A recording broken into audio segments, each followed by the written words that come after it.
Welcome back to another episode of just kidding. How y'all doing? Glad to see that you're going to be watching this video again because this is another episode of Kickstands with a Plan. Alright, so today I'm going to talk to you about preparing for a long distance road trip. Now, here's some of the things that you're going to want to take care of and make sure that you have it ready and all planned out before you take off.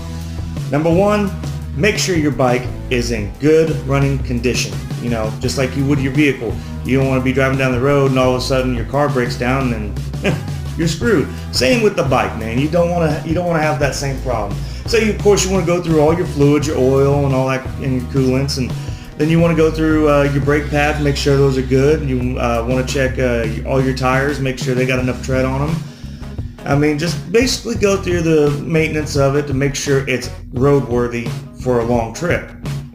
Even on a short trip, I mean, still want to take care of your bike. Then you have packing your bike for like all your clothes or whatever you want to take with you. Number one thing about packing a bike is making sure that you balance everything just right, because if you balance it and it's off on one side, you're going to feel that going down the road, and you don't want to do that because it's just kind of mess you up on how you're going to handle. So make sure that if you're going to pack a big bag or something, you can buy those ones at Walmart that you can put on your back, or you can strap to your sissy bar or your bitch bar, or whatever you want to call them. You can get those. You can pack a lot of stuff in them. I have one. They're really good. But just make sure when you strap it down or whatever you're taking with you, just make sure it's nice and balanced and isn't going to fall off and have people behind you freaking out.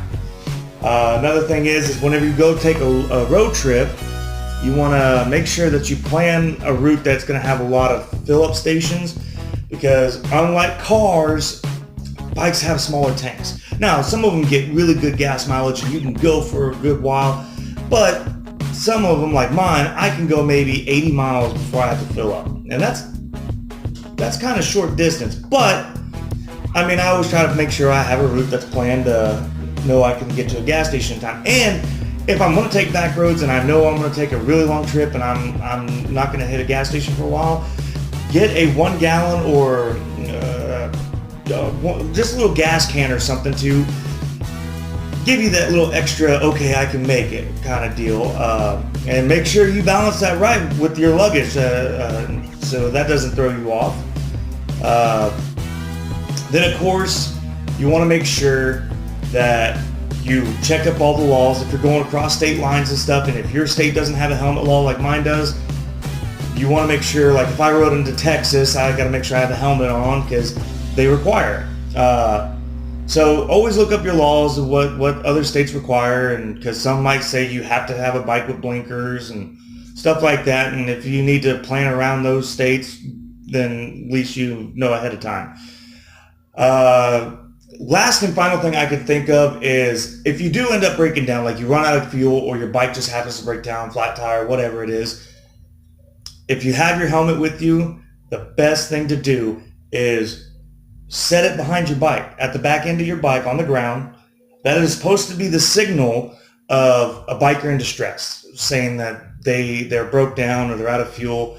And let your friends who drive cars and all that kind of stuff know, like, hey, if you see a bike on the side of the road, pull over, help him out. He probably needs some help, because most time they are. But that is the symbol of a biker in distress. So for those that didn't know, now you do. So if you ever see one, even if you're on your bike, pull over, see what you can do to help them out. I mean, you never know. They might end up seeing you again one day and help you out when you need it. That's really all I got on preparing for a trip, and I hope when you guys do plan to do trips and you have a good one, be safe, enjoy the rides, meet a ton of good freaking people, and oh yeah, always remember, keep that rubber down. See you next time.